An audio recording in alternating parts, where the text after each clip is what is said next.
Welcome, everybody. Thank you so much for joining us. It's 7:27 p.m. Thank you so much for your patience. There's all sorts of protocols we have to put in place when we're doing an election. Even though tonight, so far, it looks like people are running unopposed, but still, we want to try to do it the Boy Scout way, just to get in the habit of doing that, and because we want to be as legitimate as possible. So again, thank you. Welcome. We're going to do some housekeeping stuff as always, and we're going to get right to it, and then we'll get to our evening's festivities. So I believe I'd like to introduce at this time Marianne Ortiz, and let me take a step back, and I want to thank Marianne for really arranging this whole evening and getting this. She hosted it through her school's PTA hosting address. She's put together all of the candidate questionnaires and the chairperson template, and she, along with our translator Melanie, Melanie's helping us with our Chinese translations, and Carla, of course, and Ms. Bishop are already helping us to check people in. So I want to thank everybody. This is always a team effort. It is always about working together, and that's what Christine does so well. Administrators, parents, and teachers. We're all in this together, working for the same goals, which is making the 187 experience as great as possible. So that said, Marianne, would you like to go over the minutes, or would you like me to do it real quick? You can do it real quick. I think I'll be speaking enough tonight. Okay, wonderful. So I'm going to share my screen with everybody. Now the minutes went out. Does everybody copy that or no? It's about to come up. It just says you've started screen sharing. Here it is. Did you see it up there? Yep, I have it now. Okay, great. So they're the minutes. These minutes were sent out to everyone today. So I would like to move that we waive reading of the minutes. And I'm going to leave this up there and give everyone a few minutes to look at it. And then if anyone has any questions, we'll deal with those. And if not, we will just move to approve them as is. So I'm going to leave that up there, give everyone a few minutes to look at it, and then I'll scroll to the next page, and then we'll go on from there. I want to say for the record that Marianne writes beautiful minutes. I'm taking over the... Nobody has to write as much as I do. I just write too much, I think. So if anyone who wants to be a recording secretary, please do not use me as an example, because I do write too much more than absolutely needs to be written.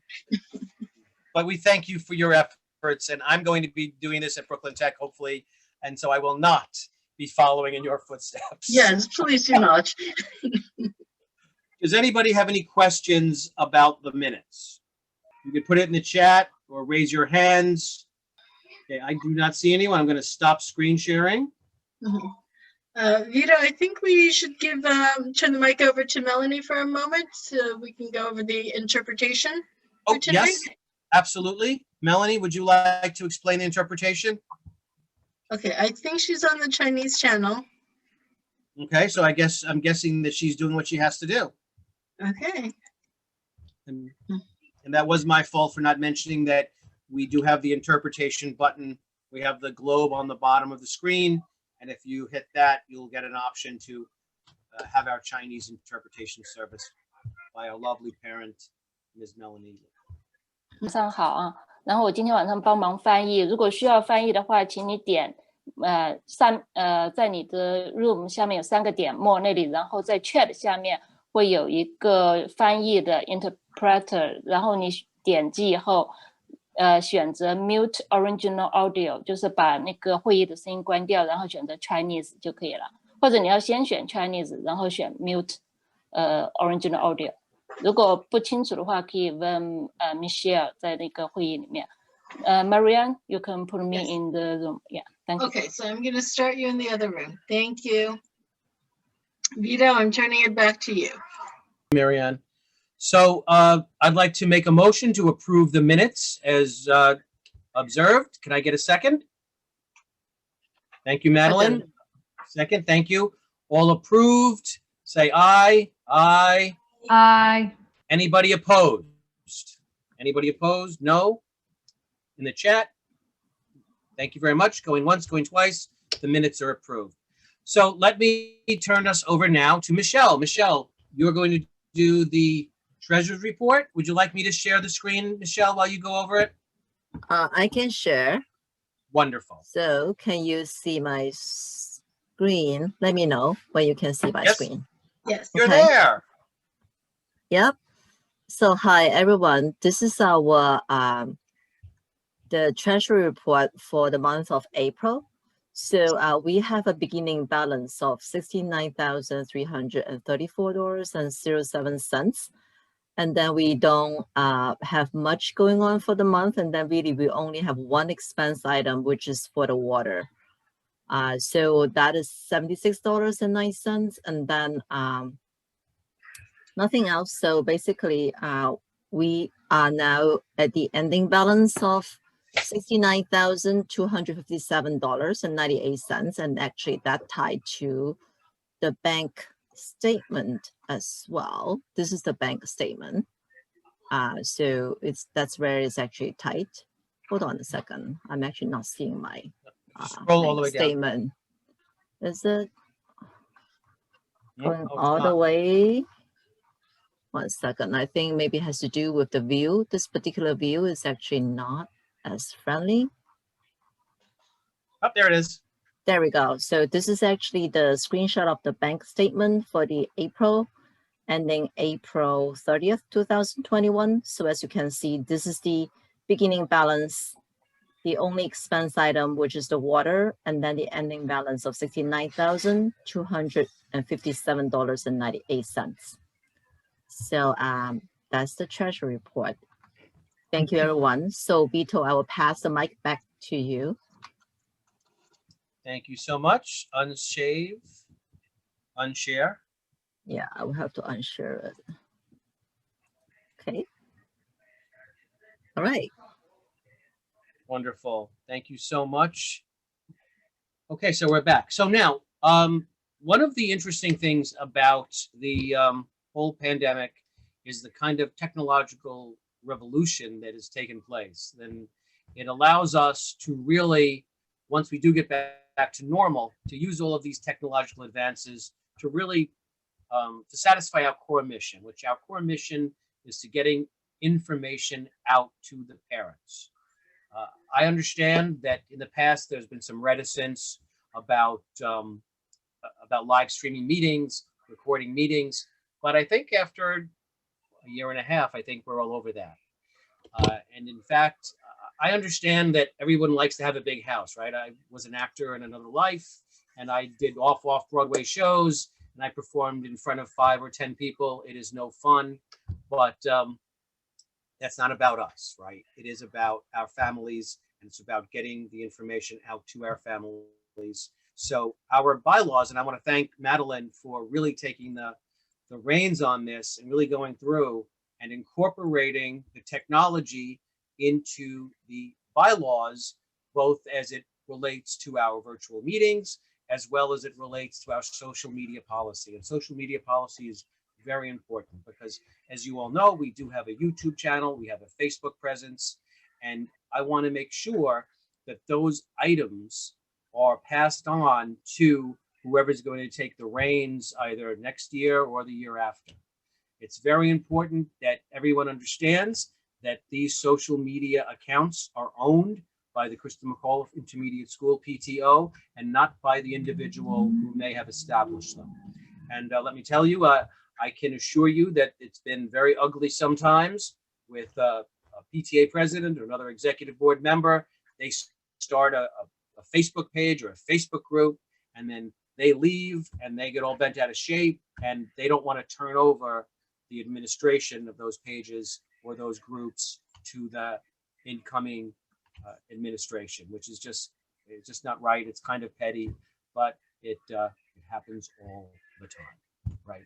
So we want to try to avoid that, and so I'm going to go through the bylaws, and there's some changes in the bylaws that are just picayune, but there are also some adding stuff in there about more or less what I was speaking about. And again, the bylaws, we did send out the draft bylaws to everybody for them to review. And tonight we're just going to talk about them, go over them. And next month at our June meeting, which is June 15th, 2021, the bylaws will be voted on. And if approved, they'll take effect immediately. So I'm going to share my screen again.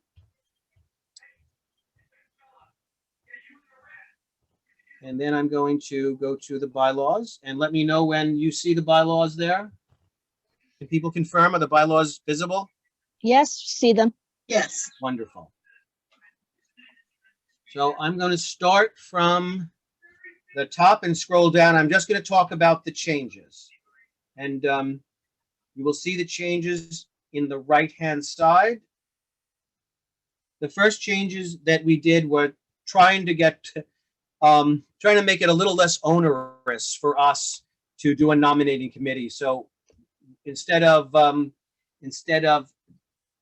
3 to 5, we're going to say 2 to 3. All we need is 2 to 3 people for a nominating committee. We put that in the bylaws to make it easier for anyone going forward to fulfill this requirement.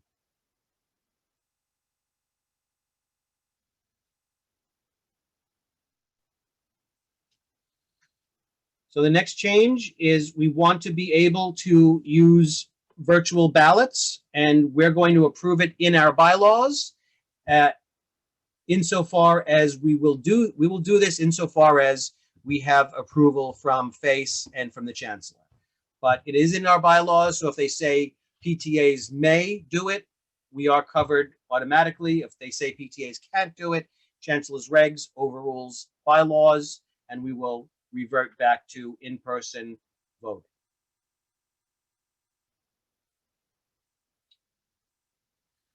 So our meetings, we can change our meetings with 10-day notice. The default setting for meetings in our bylaws were the second Tuesday of every month.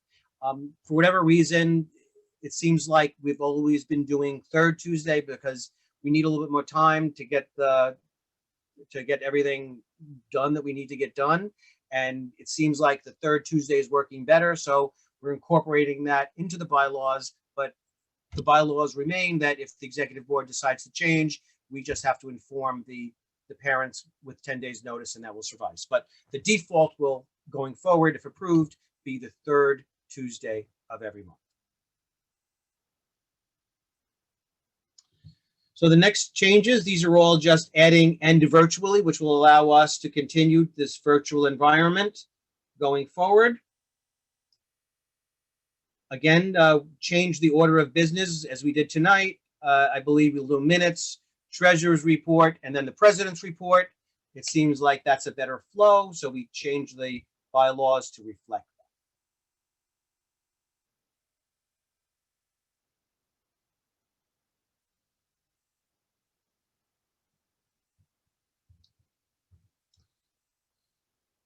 So I want to thank Madeline for adding this social media policy as a totally new article. And I'm going to read it into the record. The Christa McAuliffe Intermediate School PTO maintains a social media presence as a means of communication with the families of Christa McAuliffe Intermediate School students. Social media account content should relate to the promotion and support of their educational needs or agreed upon advocacy. All social media accounts shall be registered using a Christa McAuliffe Intermediate School PTO email or Gmail address and contact information if possible. If an individual executive board member's information is used, the account remains the property of the Christa McAuliffe Intermediate School PTO and will be transferred to the appropriate person during the June transfer of records or upon request of the PA president. Executive board members posting on personal social media sites are prohibited from any representation that their personal post represents the viewpoint of the Christa McAuliffe Intermediate School PTO, Inc. The PTO president or designee is the primary administrator of the accounts and is the sole party responsible for posting content as entrusted with maintaining login information. No approval is required to post content from the Christa McAuliffe Intermediate School, the New York City Department of Education, the New York State Education Department, District 20, or the Christa McAuliffe Intermediate School PTO, Inc., or any of its subcommittees. All other content is subject to the approval of the PA president or co-president upon identifying objectionable content, including but not limited to ethnic or racial epithets, personal attacks, profanity, or inflammatory language on any social media account. The member with login credentials shall immediately remove such content.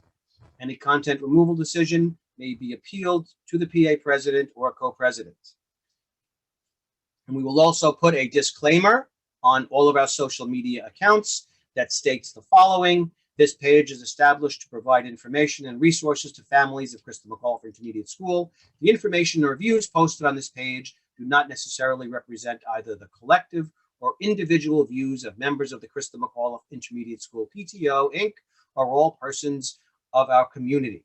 Individual PTO members who choose to respond to comments on this page are speaking as individuals and not as representative of a consensus, unless such consensus has been previously established by resolution. Any commentators who post to this page should adhere to the guidelines for professional decorum. Personal attacks, profanity, or any inflammatory rhetoric used will be held as grounds for removal of content. The administrators of this page reserve the right to remove any comments or material posted which do not adhere to the guidelines and cultivate the positive intent of this page. So everyone, be nice. I wish we could boil it down just to that, right? Everybody be nice. So that's it. Those are the guidelines. We will move to have them approved next meeting. And so that is it for that. So now we're talking about a graduation update, and we're going to double team with Mr. Berman, but I'm so happy to be able to share. Hold on one second. Let me stop sharing. There we go. Melanie, are you good? Melanie's good? Wonderful. So I am so happy to give a graduation update. Myself, Mr. File, Ms. Varghese, we were at, along with Kim Gillet, we were at the MCU Park last week, and it is a beautiful venue. It's a wonderful venue. Things are coming together. We're very excited. Graduation is going to be on June 18th at 9 a.m. and we're working on all of the details, but we're very excited. The PTO will be paying for a photographer to come, and he'll be taking atmosphere shots, taking shots of people coming in. We don't know exactly how we're going to, have kids walking across the stage or not, standing up. We'll figure it out. We will be having the Jumbotron, and the whole event, thanks to Mr. Berman, will be streamed live on the MCU YouTube channel. So we'll have our own link that we'll be able to give to whoever would like it, and we'll get it out there, and anybody can watch our graduation ceremony. And of course, I'll be able to have a copy, edit it, add some photos, and put it up on our YouTube channel forever and ever. And it'll be on there for all of our families to look at any time, and also for the community. Mr. Berman, I'm going to now give it to you. Would you like to start with graduation in case I missed anything, and then segue to whatever else you'd like to speak about? Sure. Thank you very, very much. And good evening, everyone. Thanks for joining us at this PTO meeting. I do want to just start off before we get to graduation and just thank the PTO for, well, thank you for everything that you do, but in particular for supporting our teachers during Teacher Appreciation Week with a wonderful luncheon last week. So I do thank you very, very much for your generosity and for supporting our teachers, not just last week, but all the time. So I do thank you for that. With graduation, one thing, Mr. Labella, that you didn't talk about was the invitation that I know you sent out, and as well I did, to Borough President Adams to join us and speak at our graduation. And also I want to give families an update on the graduation survey, which has been closed, but I think you will be pleased, as I know I certainly am, with the results. We have out of 337 responses, 262 yeses, they will attend, 30 no's, and 45 maybes. So we'll be working on tickets and getting those things out, but it's really going to be a spectacular event and a wonderful way to honor and respect the work of the children and recognize their hard work and recognize a super important milestone for them as they move on to high school. So we're super excited about that. Do you want me to continue with my report, Mr. Labella, or do you want to? No, please do. You do what you have to do, and then we'll turn it over to Mary Ann. She could take over to do the election. All right, I'll try and be super brief. I want to, again, the PTO is very generous with supporting us with the teacher appreciation luncheon, especially since we've been having problems with our bank account. You may or may not be aware, but we were victims of some pretty serious bank fraud with the problem was founded in the checks that we had mailed out to families, the reimbursement checks for trips and whatnot. And unfortunately, the wrong hands got a hold of some of those checks and fraudulently changed the dollar amounts and who they were made out to, and stole a lot of money from our bank account. Fortunately, we caught it, and we've got some really sharp staff members who work with us, and the bank refunded all of the money. But in the meantime, the bank account has been closed, and we are in the process of opening a new bank account with the Department of Education, which takes a ridiculously long time, apparently. And we've been waiting about a month for them to reopen to open a new account, and they still have not done that yet. So folks with outstanding checks, please do not worry. We will be reissuing those checks, but I will tell you, we will not be mailing any more checks en masse like that. We learned our lesson with that. So the checks will have to be picked up. But so fortunately, we did not lose any money. It's been a terrible inconvenience, but the money is safe and secure. Speaking about money, we have not yet received our budget for this coming year. We have asked for that budget. You know, I'll share with you, parents. It seems like there's a long time between now and September, but there really isn't, because once school ends, really, while I will work some of the summer, principals and staff members are pretty much gone for a lot of the summer, and certainly the time that, you know, we're here, our support staff is not here. So things really need to get done in a timely manner, and unfortunately, it's becoming very, very difficult because things are not really yet done in a timely manner. But so we don't have our budgets yet, although we are starting to plan for next year. We did get our group of new students coming in through the Office of Student Enrollment, through the lottery procedure. I'll share with you that everyone who was offered a seat accepted that seat. So right now, we're not pulling any students from the wait list. There is a wait list available for each academy, but we won't be pulling anybody from the wait list yet, because again, everyone accepted the offer. This year, for the first time, we have a very large number of ENL students coming in. We don't know their levels yet, but I would expect they will vary from beginner or through intermediate and advanced. And so unfortunately, our academy structure is such that we're going to need to be making some changes and moving students around so that they can be properly grouped for the services that they need.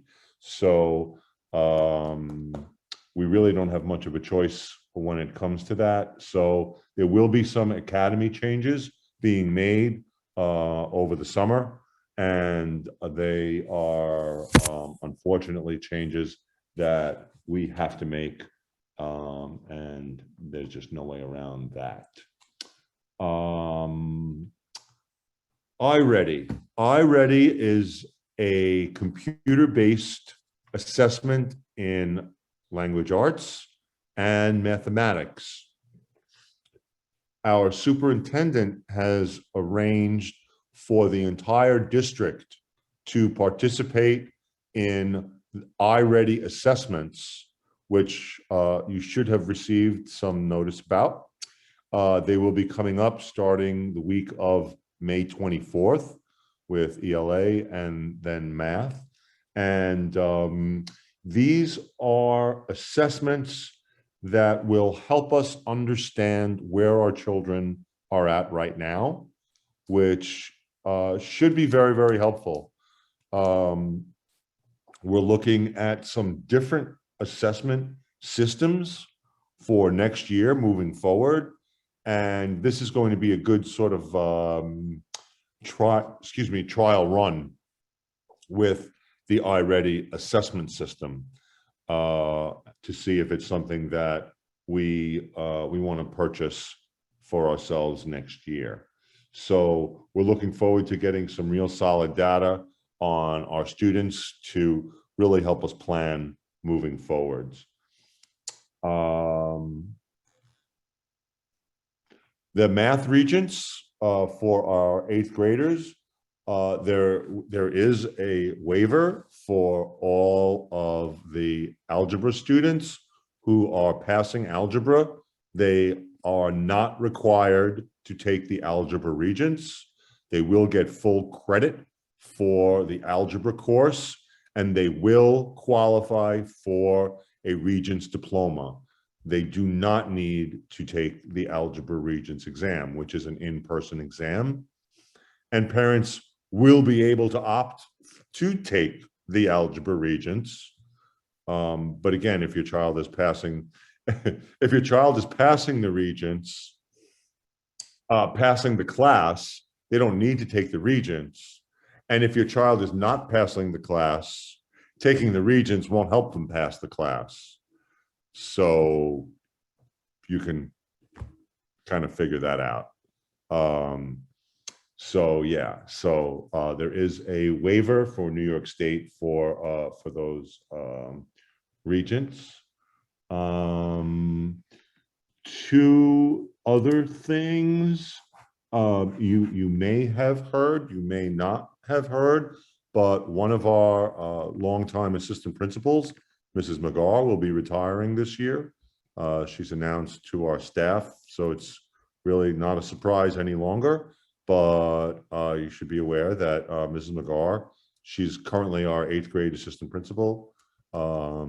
She's retiring this year, and we will be looking for not just one assistant principal, but for 2 assistant principals, given the fact that our population is changing, our needs are changing, and our school is changing. And we want to make sure that we provide all of the supports that we can for our students and for our teachers. So more to come on that. And finally, at the principals conference today, our superintendent announced that he was going to be beginning mini charrettes. And I thought that was really interesting because I had no idea what a charrette was. So I had to look it up. And I will share with you what a charrette is, and then tell you what it's all about for the superintendent. So What is a charrette? A charrette is an intensive planning session where citizens, designers, and others collaborate on a vision for development. It provides a forum for ideas and offers the unique advantage of giving immediate feedback to the designers. More importantly, it allows everyone who participates to be a mutual author of the plan.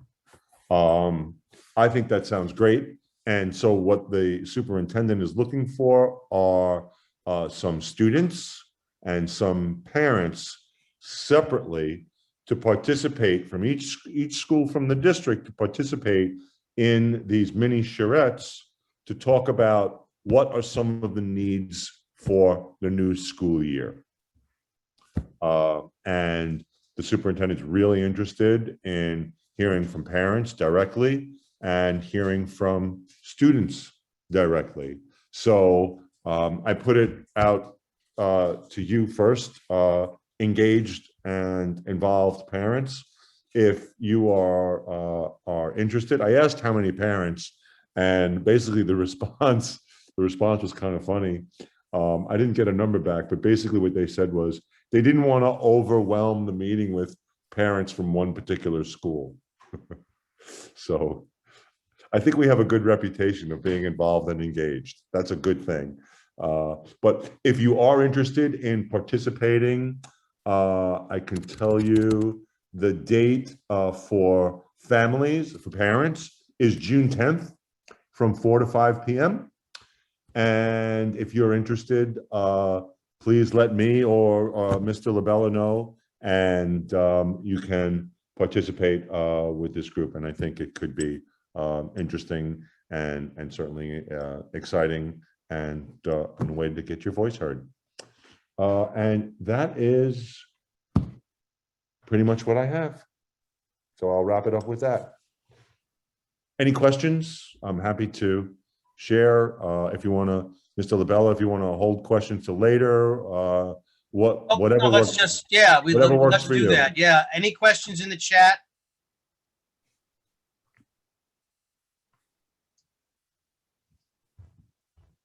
Mr. Berman, I don't see any.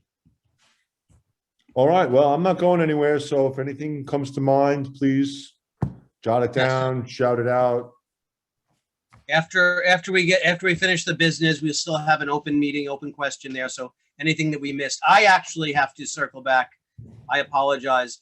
I missed one of the most important things in the new bylaws change is that all meetings are required to be Zoomed or live streamed in some manner and then posted on the website in some manner in a reasonable time frame.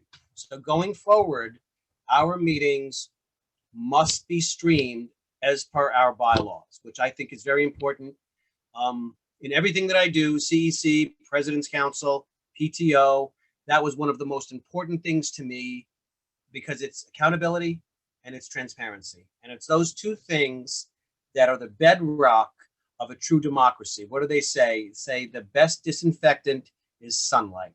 And I believe that with all my heart, which is why we're putting this in the bylaws. And going forward, it'll always be out there to, as my dad would say, just to keep you honest. We're going to keep you honest. We're going to keep us honest. And I believe that every meeting, community board meetings, SLT meetings, DLT meetings, you name it, it should be live streamed and it should be archived so that there's no question about what was said or what was going on. So with that final comment, I would turn it over to Ms. Where are you, Ms. Marianne? She's going to take over. She is the election chair for our elections. And Marianne, take it away.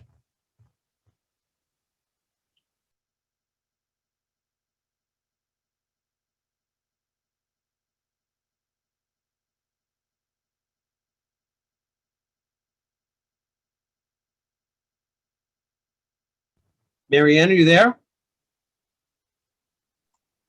Oh, sorry, I thought I had unmuted. Can you hear me now? We can. Ma'am, you take it away. You are the election chair for the 2021-2022. Okay.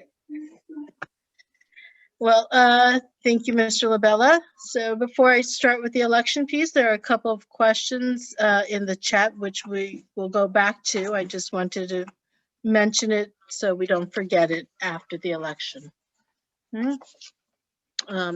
Good evening. My name is Mary Ann Ortiz, and I will be chairing tonight's election. First, we will have elections for the mandatory PTO positions, president, recording secretary, and treasurer. We have individuals who have submitted bios for some of the positions, and we will also solicit nominations from the floor. If any position is contested, we will allow each candidate 2 minutes to speak before we vote. Are there any questions? No questions? Thank you. So the first position is PTO president. We have one candidate, Vito Labella. Are there any nominations from the floor? No? Okay, Mr. Labella has submitted a bio, which I will now read on his behalf, unless he would like to make a live statement. Mr. Labella? So thank you. Yes, I will be brief. I want to thank everybody. I have been PTO president now. I think if I get elected tonight, this will be my 4th year. I was on the SLT prior to that. I am humbled by the support that I've received from the parents. Excuse me. I want to thank everybody. I want to continue to do what we have been doing and make next year a really fabulous year. It's going to be a challenging year. I am hoping with all my heart, and I'm fighting in every way I can to make next year as close to normal as we can, right? 5 days a week, everybody in school, everybody normal as possible. I think we're heading in that direction. I'm working on that in every single hat that I wear. And I'm also working on fighting for what we believe in as a school. Our school is a lead plaintiff in a lawsuit against the city for the Discovery Program. We believe it was an illegal, unconstitutional overreach by the city, and we believe that it negatively impacts and is discriminatory toward our Asian families. I will continue to fight that in every way that I can. And I will fight that, and we'll put out position papers. I will speak to the media, and I will fight that every way that is possible. And I'll also, within the guidelines of the 501c3 and Chancellor's regs and every other regulation, I will advocate for or against specific legislation. Now, there's some question about what you can and cannot do on a 501c3, and it's really all about money. And they allow up to 10% of funds to be utilized for this purpose. But I want to tell everybody, we, the PTO, has never spent 1 penny, not 1 penny, on legislation or any kind of legislation advocacy, not 1 cent. Everything we've done, going to Albany, protests, everything we've done has been volunteers. And I'm going to continue to push the envelope to support what is best for our school and our students. And I think that that is the way forward. That is the way forward to make our integration problem, to make our segregation problem go away. We need to have high standards for everybody. It can't be a race to the bottom. It has to be a race to the top. And I believe that by expanding all of the different programs, we'll be able to increase diversity in all of our different schools and programs. And I'm sorry for going a little over. I apologize. Listen, I thank you, everybody, for your vote of confidence. And if you allow me to do that, I will continue to work for you to the best of my ability. Thank you. Thank you, Mr. Labella. At this time, does anyone have any objections to the election of Vito Labella as president of the Krista McAuliffe PTO? You can unmute yourself, raise your hand, or put something in the chat.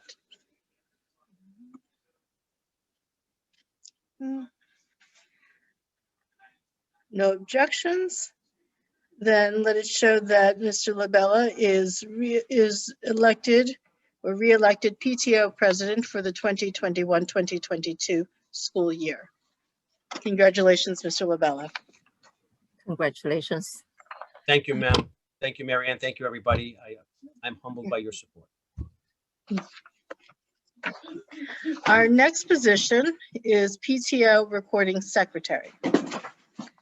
And currently we have one candidate, Dr. Jason Steiner, who has submitted a brief bio. At this time, I'd like to invite Dr. Steiner to introduce himself briefly, or if he'd prefer, I can read his statement. Dr. Steiner, please unmute yourself. Thank you. Hi, everyone. I'm more than happy to introduce myself. So Jason Steiner is my name, and thrilled to have this opportunity to speak to all of you this evening, albeit very briefly, I promise. My daughter is currently a 7th grader in the Arts and Humanities program, and has loved her experience so far. Without hesitation, I can tell you that, even amidst COVID. It really just has been a fabulous experience for her so far. I have a son in 4th grade right now. I am the president of the PS 164 PTA. I've been the president of the PTA at PS 164 on and off for about 4 years now. I served about 3 years when my daughter was in the school, and I'm currently the president right now. I'm thrilled with this opportunity. I look forward to supporting Mr. Labella and the rest of the PTO and moving forward. You know, a lot of these important initiatives that Mr. Labella has spoken about, and Mr. Berman has alluded to as well. And certainly look forward to this opportunity to support this community moving forward. So thank you. Okay. Thank you, Dr. Steiner. So, if there are no other nominations from the floor, then I'd like to ask if anybody objects to the election of Jason Steiner as recording secretary of the Kristen McAuliffe PTO. You can make a motion with your hand, unmute yourself, or type something in the chat.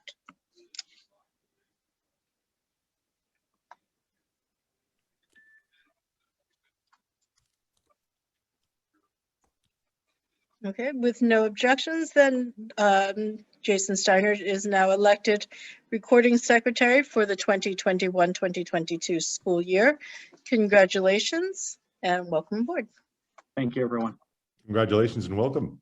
Thank you. Congratulations. Mhm. Okay, next, we have the next mandatory position is PTO treasurer. We have one candidate, Madeline Lagori-Link. At this time, I'd like to ask for any nominations from the floor.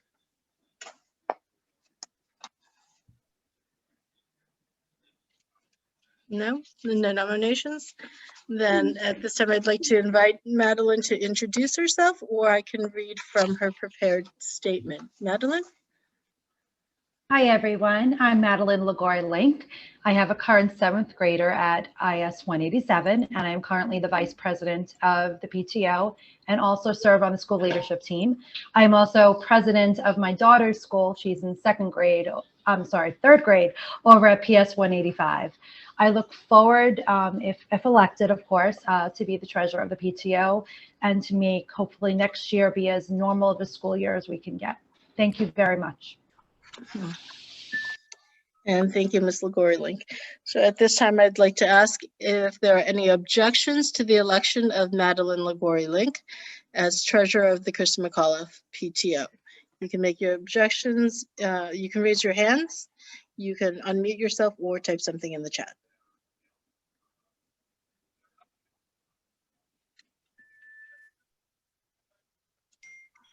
Okay. There are no objections. So Ms. Lagori-Link has been nominated. Ms. Lagori-Link has been elected treasurer for the 2021-2022 school year. Congratulations, Ms. Lagori-Link. Thank you very much. Congrats and thank you. Congratulations. Congratulations. Okay. Now we will hold the elections for the non-mandatory PTO positions. The first non-mandatory position is PTO Vice President. At this time, we have no candidates. Do we have any nominations from the floor?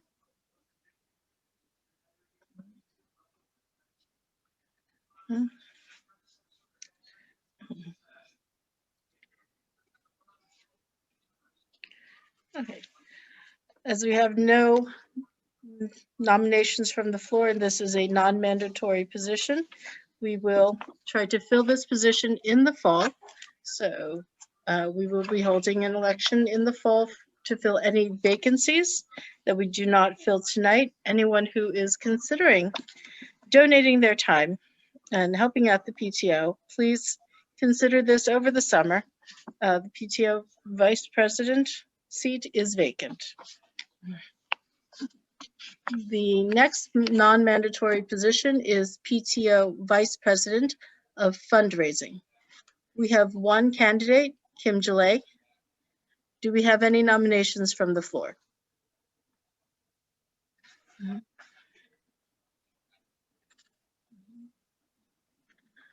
Okay, with no nominations from the floor, I invite Ms. Jalay to introduce herself. I also have her prepared statement, which I can read as she wishes.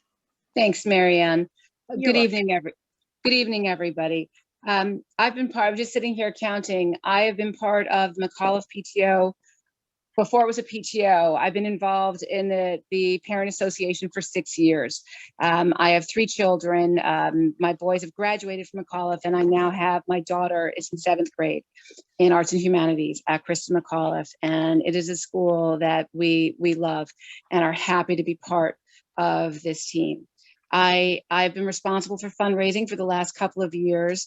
And while I'm happy to serve in this position, I'm really hoping that next year that we will have some folks that volunteer. And even if you can't help us, every month, if you can help us for 1 month, we've got a lot to make up for. We weren't able to do very much the last couple of years. And I think things are going to change quite a bit from our monthly bake sales. I'm not so sure if we're going to get to do those. So I'm really hoping that some of you will have some great innovative ideas for us so that we can raise more money to help this wonderful school. Thank you. Okay, thank you. And at this time, I'd like to ask, are there any objections to the election of Kim Jalay as Vice President of Fundraising of the Kristen McAuliffe PTO? You can raise your hand, unmute yourself, or type something in the chat.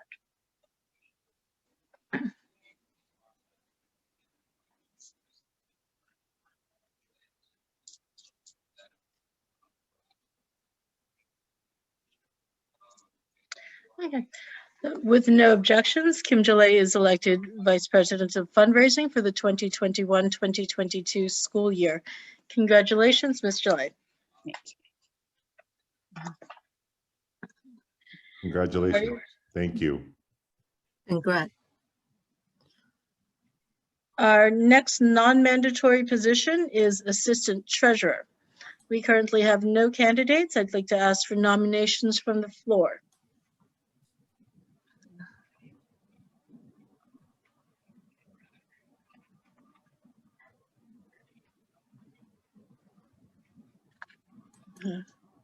So at this time, as we have no candidates and no nominations from the floor, then this position will be up for election in the fall. And for anyone who is considering becoming an active member of the executive board, please consider joining as the Assistant Treasurer of the Kristen McAuliffe PTO. The next non-mandatory position is Vice President of Parent Involvement. We currently have no candidates for this position, and I'd like to take nominations from the floor.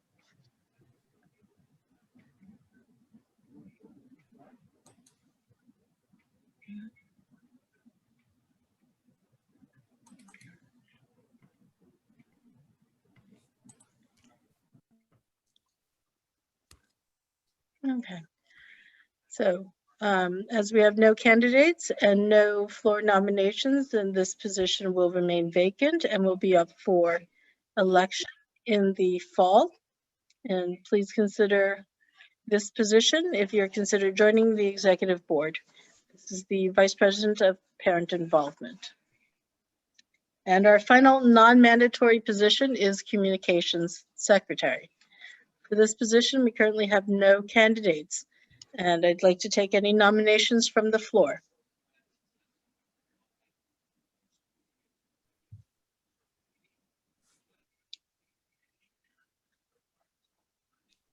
Okay. So as we currently have no candidates and no nominations, this position will remain vacant and will be open for election in the fall. Please consider this position, Communications Secretary of Krista McAuliffe PTO, and please consider running for it in the fall. Okay.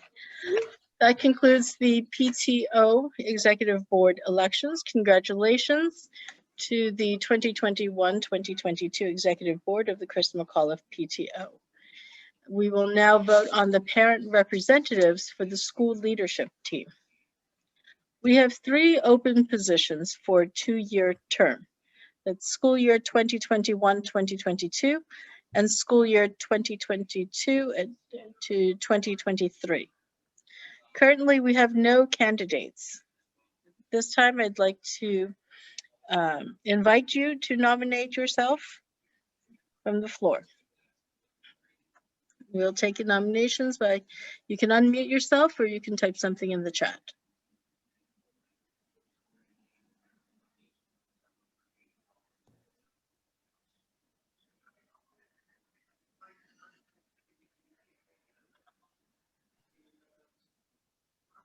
Okay.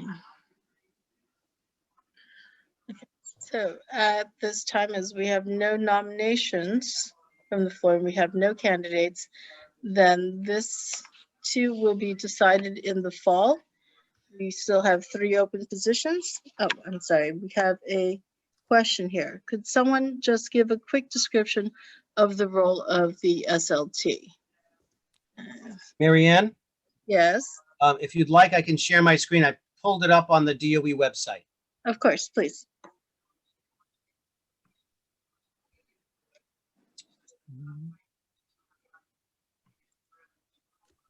Is that copied? Can you see that? It's starting. It's starting. There it goes. Okay. So the school leadership team is composed of the principal, the PTA president, a chapter leader from the UFT, and the other members are pretty much broken up between teachers and parents.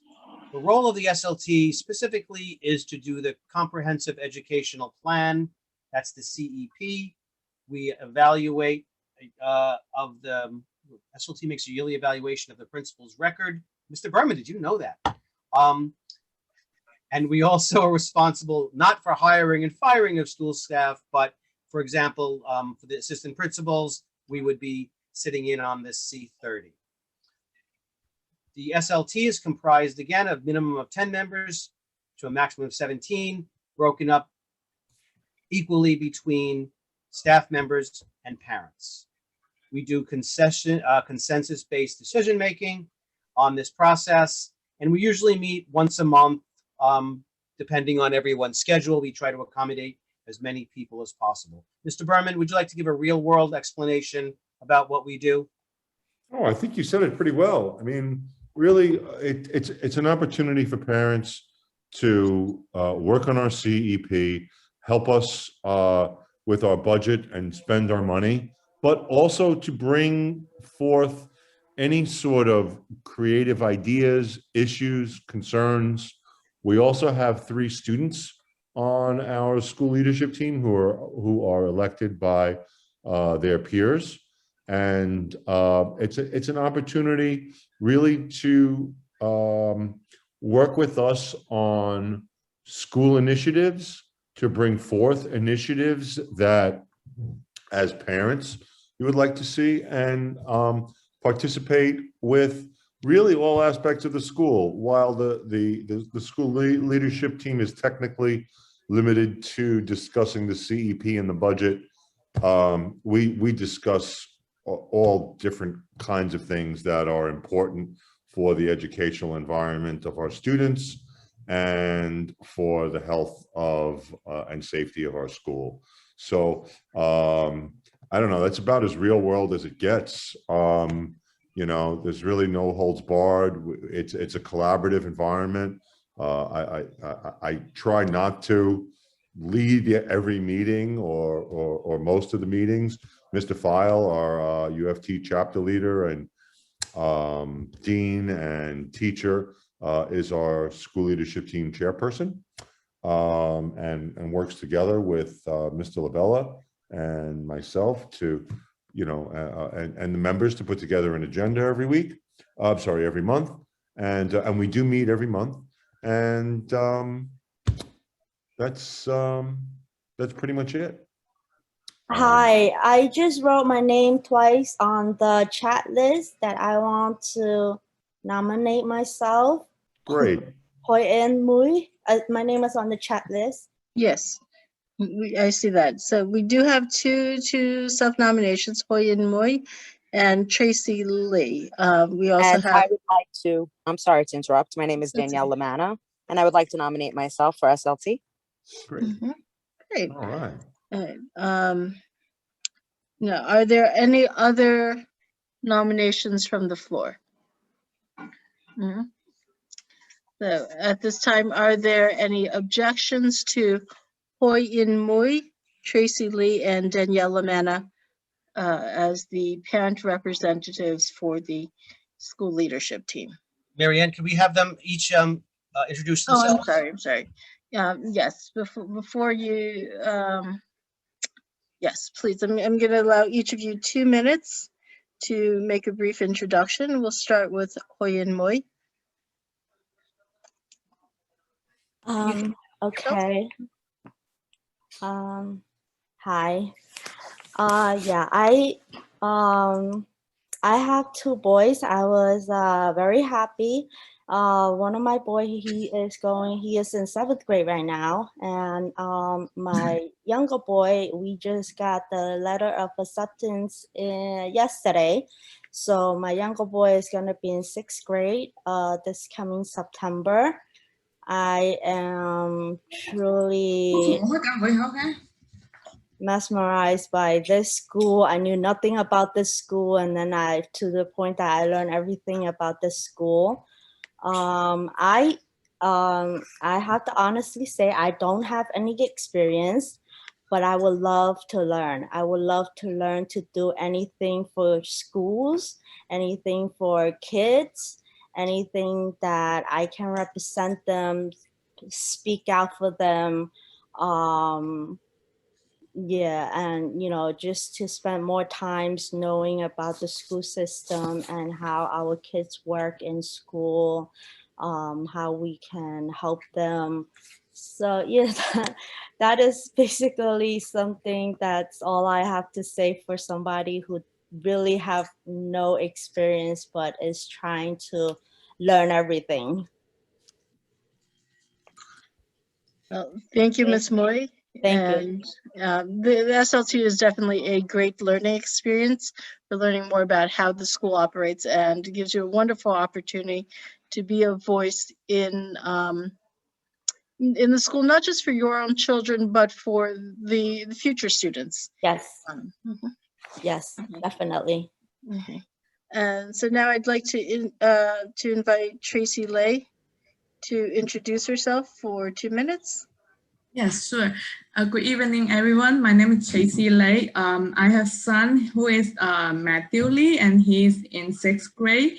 I am so happy he get in McAuliffe, and I am so happy the school so on top of everything, and he did great in school. I see the teacher is very supportive, the guidance counselor is supportive, and especially Mr. Berman is so supportive for the parents. I am so happy he get in the school.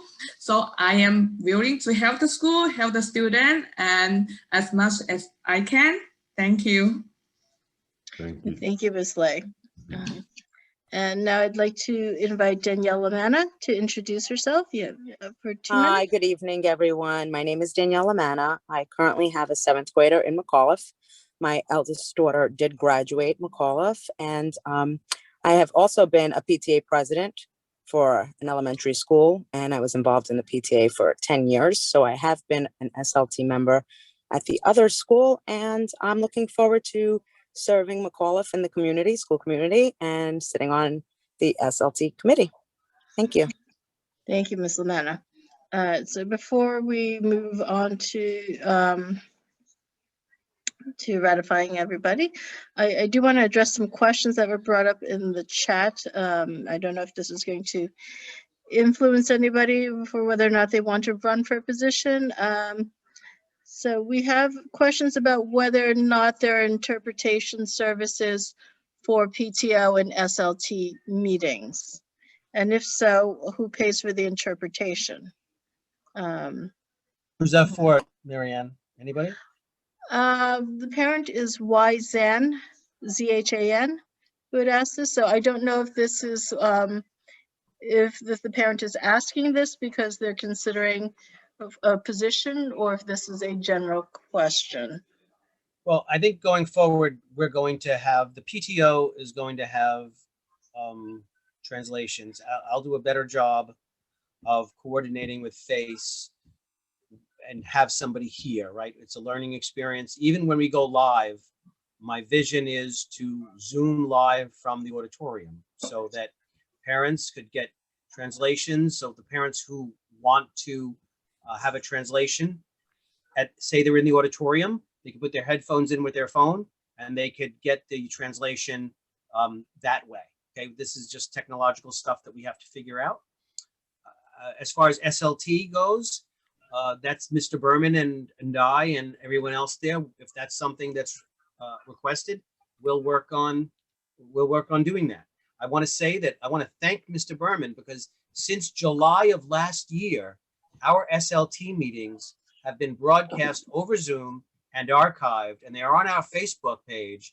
And I don't know any school that does that. And Mr. Berman does that because Mr. Berman believes, like I do, in transparency and accountability. And I want to thank him. You will not find, to my knowledge, any other school that does that, but we do that at our SLT. And if we need translators, we'll do that as well. Well, thank you, Mr. LaBelle. And you said it before, sunlight is the best medicine. Very true. Okay, so we have 3 candidates for the 3 open parent representative positions on the school leadership team. This time, are there any objections to Hoyen Moy, Tracy Lay, and Danielle Lamanna as the parent representatives for the SLT?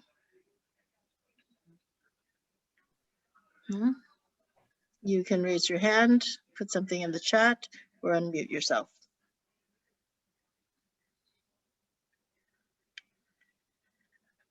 Okay, at this time, with no objections, Hoyen Moy, Tracy Lay, and Danielle Lamanna have been elected parent representatives for the school leadership team. Each will serve a 2-year term, school years 2021, 2022, and 2022, 2023.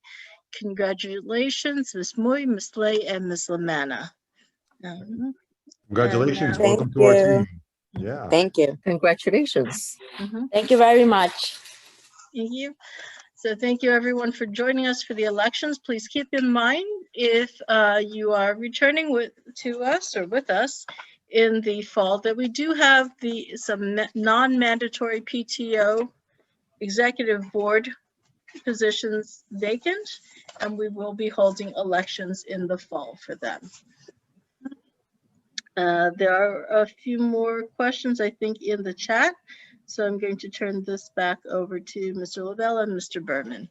Thank you, Mrs. Ortiz. Very, very well done. Really appreciate it. Thank you. You're welcome. Mr. Berman, I will read you the questions and you could take it. Is that okay? Sounds like a plan. Okay, so they're talking about 7th grade academies. Any updates on what we want to do with the academy structure? Do we know yet? No. The answer is no, we don't know yet. Okay, you'll be working on that with the team over the summer and we'll figure it out for September. Is that correct? Yes, sir. Exactly. Do we know anything about the Summer Rising program as it relates to 187? No, we do not. There's been little to no information about summer school. They basically tell us to just sit tight and wait. So that's what we do. Okay. So can I jump in and explain as far as what I understand with the summer program, that this is a contained program within 187, but this is really a separate program so that we have separate administrators. Is that the case or not? Or could you? I don't even, honestly, I wouldn't even say that there is a program at 187. I don't know that there will be one at this point. Wow. I think they're combining programs now. They're realizing that it's very, very expensive to open a school up for the summer. And that I think they're now thinking about combining these programs. I'm not really sure. They've given a lot of the work to be done for the summer to CBOs. Those are the community-based organizations, some of whom know about working in a school and some, frankly, who don't. I'm not really sure. So at this point, I do not know if there is a program at our school or if there will be one. It's really just up in the air at this point. I would say if you're looking for IS 187 as a summer activity for your child, you probably don't want to put all of your eggs in that basket. There may be other schools that you can send your children to. When you go on to the Summer Rising website, it'll show you what schools are available. But that would certainly be up to you. But as far as our school right now, we don't have any information about that, unfortunately. May I just add something anecdotally? Sure. I, for those of you who don't know me, I am a school secretary and I work in a secondary school with middle school and high school. So I just like, what we've been told about Summer Rising is it's supposed to be a centrally funded program. And the proposal for middle schools is to have instruction in the mornings, and the community-based organization that already does an after-school program in the school building is supposed to provide enrichment services in the afternoon for the students. So for my particular school, our CBO director has told me that they have given her very, very little money to spend on the staffing, and they have allotted her a small number of students who can participate in the program. So I just want to say that the Summer Rising program is still very much in flux. There's a lot of information that we don't really know about it, but what they have proposed is that the students be in school from 8 to 4, I think 4 days a week for the middle school. But the budgets are still rolling out, the details are still rolling out, and very, very little information has been given to the schools so far. That's across the city, and that's not just 187. But the idea was also that it was not limited to the students of that school, but it was supposed to be open to anybody, any children in the neighborhood. That's interesting. The superintendent actually did talk about that today, and the original intent, I think, was, as Mrs. Ortiz said, there's an academic program in the morning and the community-based organization program in the afternoon, with for the students. I'm sorry, I just lost my train of thought. But what the superintendent was saying, though, was that for students, some students are being placed in other schools. So, for example, they don't want to exclude, this was the example the superintendent used, they don't want to exclude a student from summer school because, for example, they may not be living at home, in the summer, they might be living with grandma or someone else, and there's a school closer, so they're placing students in different schools in different places. So everything is really in flux right now, and we need to wait and see what ultimately will happen. But thank you, Mrs. Ortiz. You are correct. Thank you, Marianne. Thank you, Mr. Berman. Some 8th grade questions about diplomas. Diplomas, we hand out a fake diploma on June 18th, and the Pretty real much. diplomas will be distributed when? Are we going to mail them out, or? We usually give them out towards the last day of school, and for those remote students, we'll mail them out. Yes. Thank you, sir. 8th grade textbooks. Same thing. In fact, we're still getting back some textbooks from last year from some of our 8th graders. But yes, we'll make arrangements. The students who are the blended students, their teachers will let them know when to bring them in. And same for the remote students. We'll have some time set up for those things to happen. Yep. Yeah, we'll try and coordinate perhaps the diploma pickup and drop off. I do believe though that I have to check. I have to check with Reed. I do believe we arranged to have the diplomas sent home already, but we'll check that out. A question about MCU Park. The greatest thing that we did find out is that they're not going to require testing. That's a wonderful thing as of May 19th. No testing requirements, but we are still doing masks. We are still doing social distancing. The yearbook. Yes, that's what we're sending home. Right. The yearbook is going home. Unfortunately, the yearbook is not going to be ready before the end of school. We wanted to give parents and students enough time to order them and get them shipped home. And so we'll try and figure something out, but they're going to be sent home early in the summer, the yearbooks. Mr. Berman, a good question that's come up in the years past. Maybe this might be the time to think about something different. Sure. We're worried about children taking the subway. Subways are not as safe as they were. We have our Asian families that are subject to hate crimes. Children who want to take a bike, I know they can't chain it up to the fence. Do we have dedicated spaces for them? And Sure. can we increase? We those have 2 spaces? bike racks that are just for students.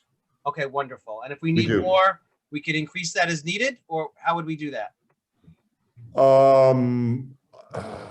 We could work to do that. These are permanently installed in the schoolyard. They're Okay. like those, U-shaped swervy things. So How many do we accommodate? Do we know? how many bicycles? Probably, I want to say 10 at least. Okay. So if we see that there's more of a demand, then we could make arrangements next year. Absolutely. Thank So- you. Absolutely. Who would pay for the bike racks? Can the school just purchase them outright? Can they be donated? Do we have to get permission from the DOE? I would say yes to all of those things. I think the most difficult thing is not so much the purchase of the bike racks, but the installation and who does that installation. If that's something that, again, those are usually cemented into the ground. We would have to obviously get permission to do that on DOE DOE property.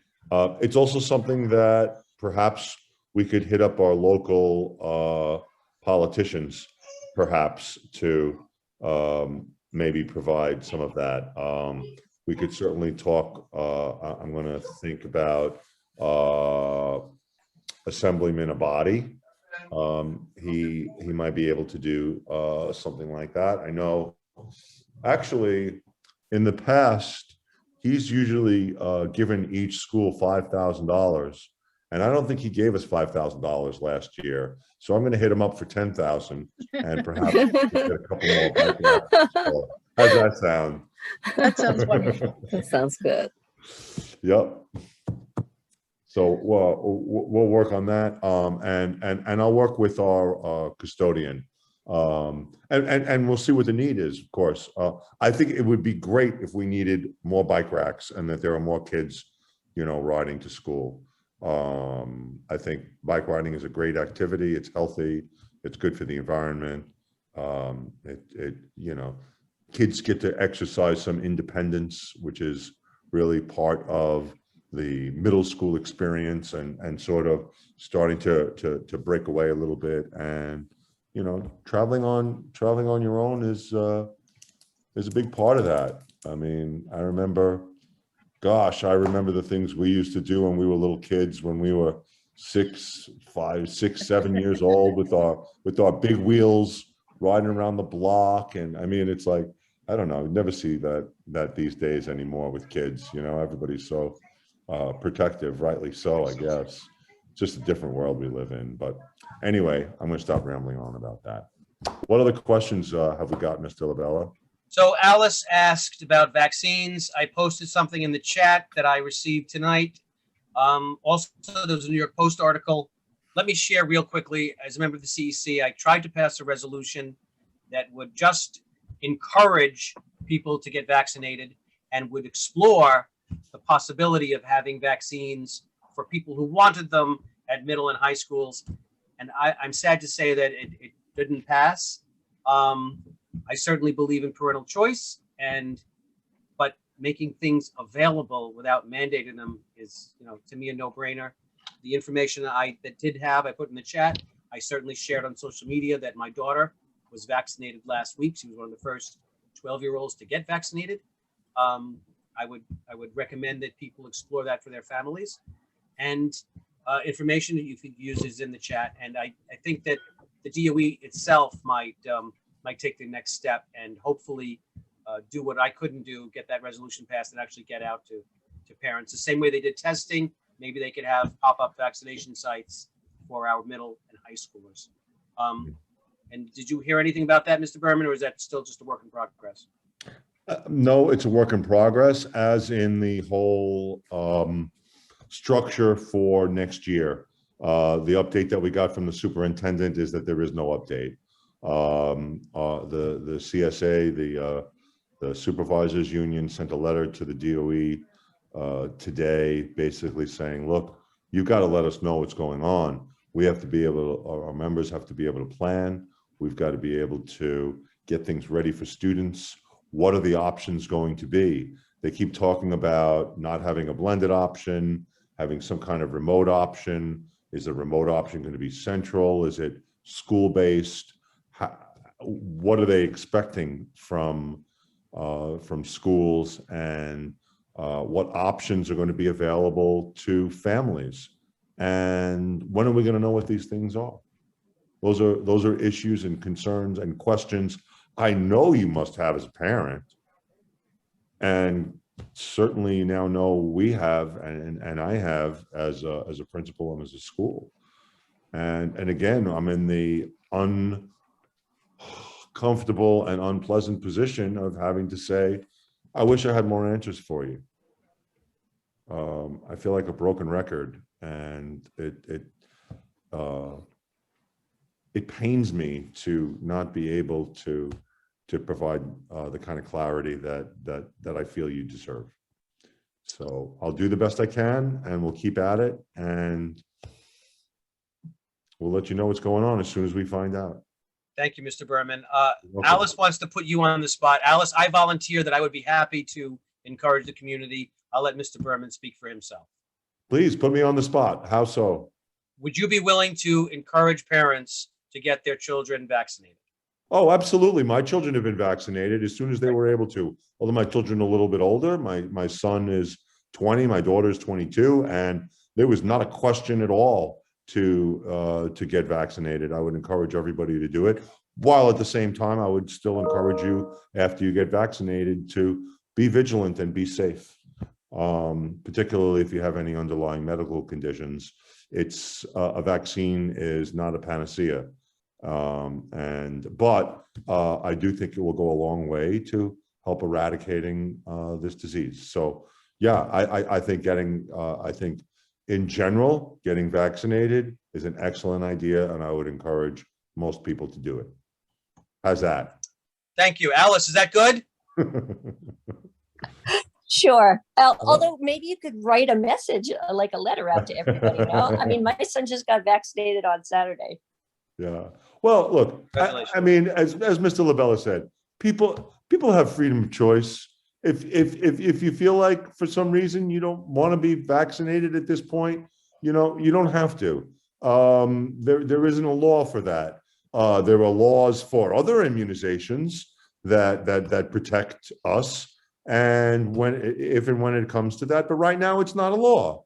And since it's not a law, you as a citizen or member or person living in the United States, you'll get to choose whether you're going to get vaccinated or not, and whether you're going to vaccinate your family or not. I am a tremendous believer in personal choice, and along comes with that individual responsibility.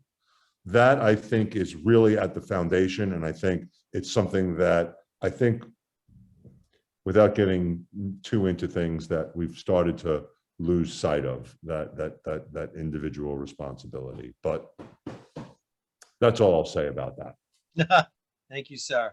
You're welcome. Okay, anybody else in the chat? We're into the open meeting, the open question portion of the evening. If anybody has anything, now's the time. Questions for me, questions for Mr. Berman.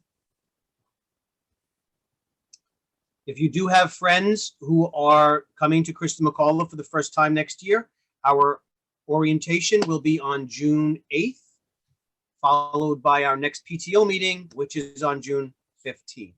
I believe Mr. Berman is going to be sending out a letter shortly about those things, but encourage your families who are coming to attend the orientation on June 8th. Is that correct, sir?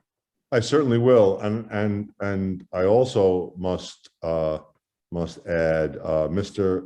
Ilatov. Did I say that? Did I say your name right? I hope I did. Your picture is quite striking. Really. Now I have to look. It's really cool.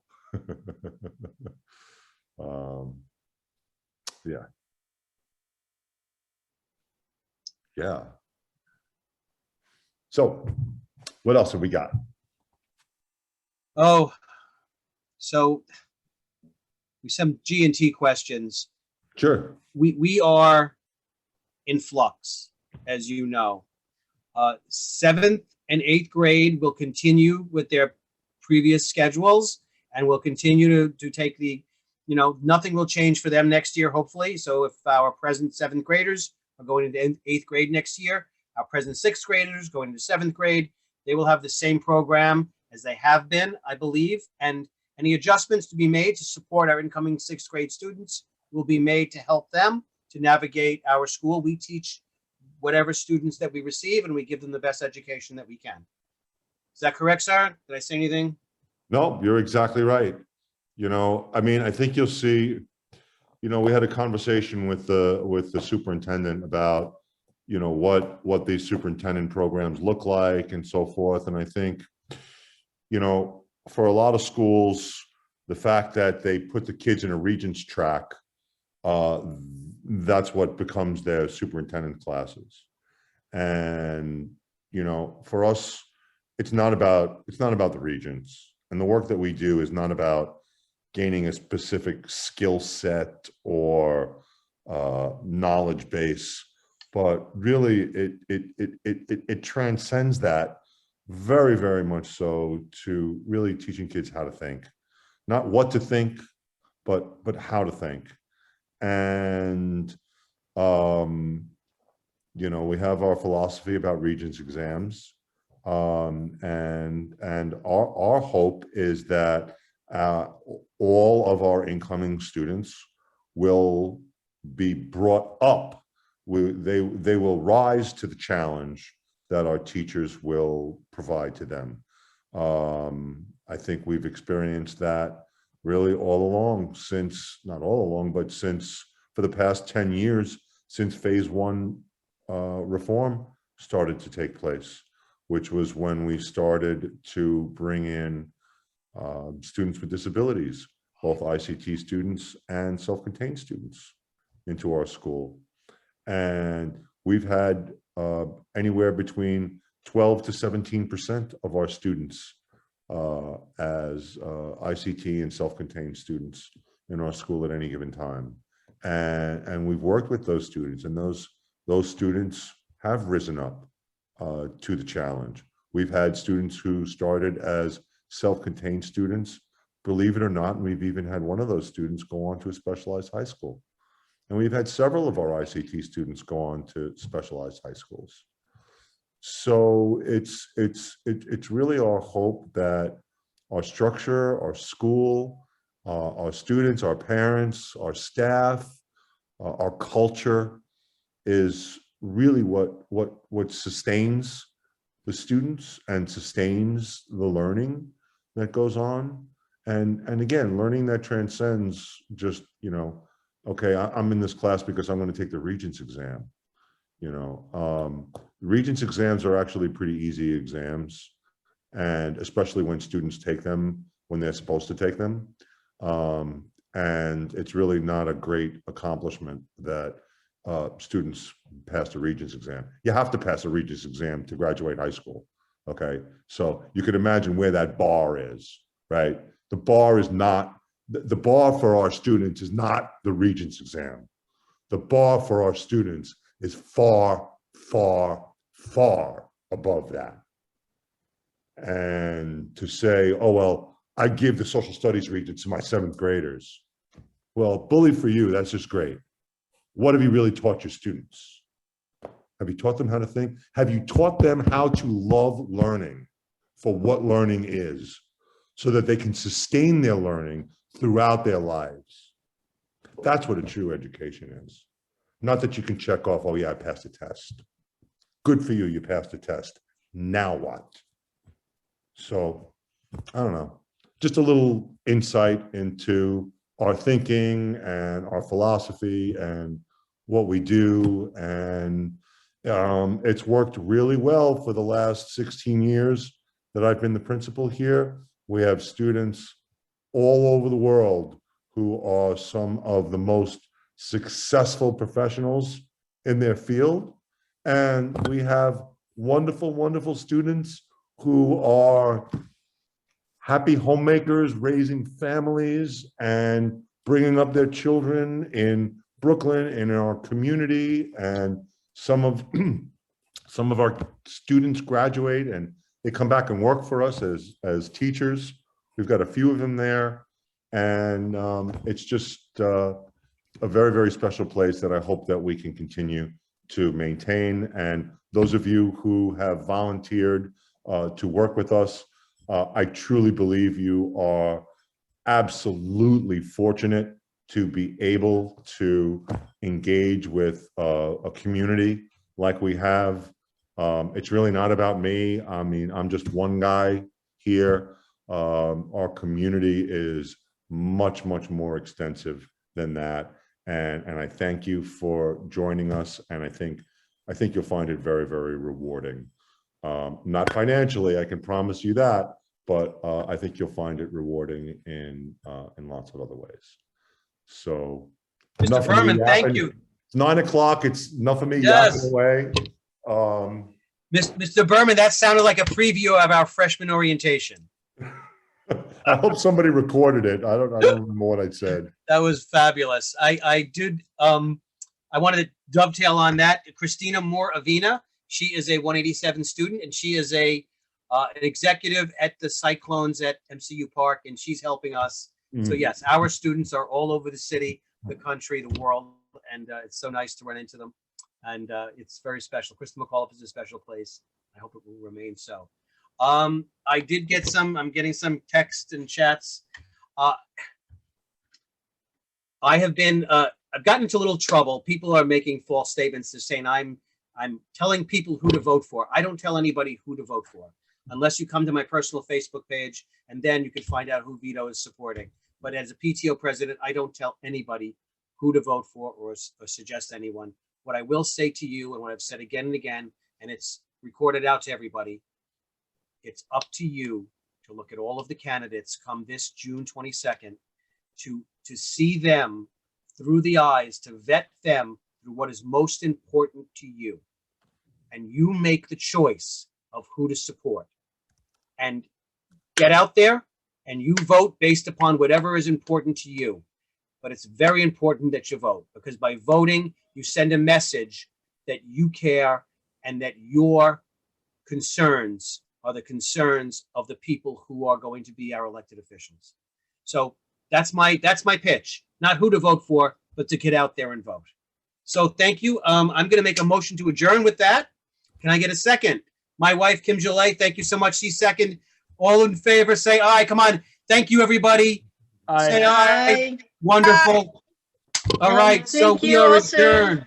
Thank you so Thank you, much. everyone. Welcome aboard, Thank new you, member. Melanie, for interpreting the whole evening. Thank you. Thank you, everybody. Yes, thank you so much. It's 9:02. We are adjourned. Good night, everyone.